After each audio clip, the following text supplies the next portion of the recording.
problématique du retour des inondations un peu partout au Sénégal, et cela suite aux dernières fortes précipitations enregistrées. Beaucoup de localités sont actuellement sous l'emprise des eaux, et c'est le cas dans la grande banlieue dakaroise où, malgré la réalisation de grands ouvrages de drainage des eaux de pluie à coups de milliards, le phénomène persiste encore. Que faire pour réussir dans les politiques mises en place pour éradiquer définitivement le phénomène qui commence à devenir cyclique? Voyons tout cela dans ce récit que nous fait El Hadj Moussa Kidira. L'abondance et le déficit de la pluviométrie sont parmi les facteurs déterminants du phénomène des changements climatiques. 48 de pluie dans Dakar et les régions du Sénégal viennent de confirmer la tendance d'une hausse vertigineuse des eaux qui ont inondé le pays sans exception. Si d'une part l'urbanisation du pays a marqué le pas, d'autre part les populations portent la responsabilité d'habiter des zones non édificantes en proie à plusieurs calamités dont les inondations qui occupent le devant de la scène avec leur cortège de morts et de sans-abri.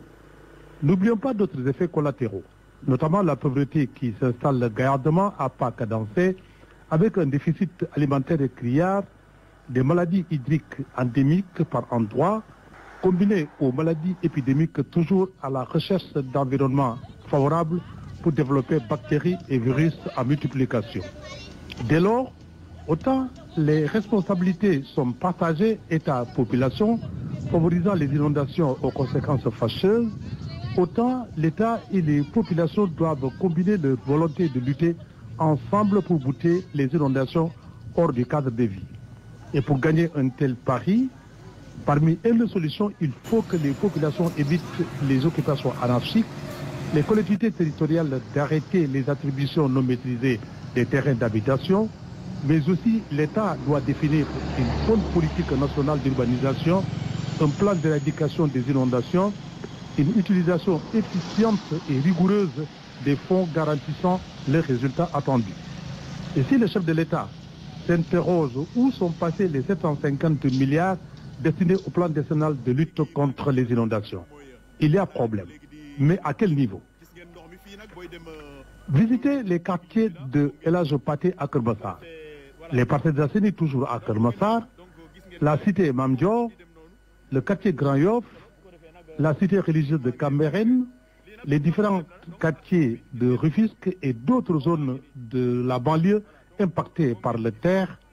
On a l'impression que Dakar est né hier. Cependant, de Senghor à Macky Sall, en passant par Abdou Diouf et Abdoulaye Wade, tous les programmes et projets de lutte contre les inondations n'ont pas produit les effets escomptés et laissent la place à un éternel recommencement. Du premier plan quadriennal au plan Sénégal émergent PSE, aucun programme ni projet n'est encore adapté. À quel niveau se situe l'impertinence? À l'expertise ou à la décision?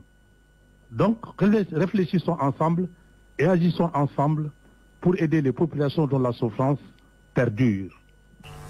El Hadj Moussa Kidira, merci.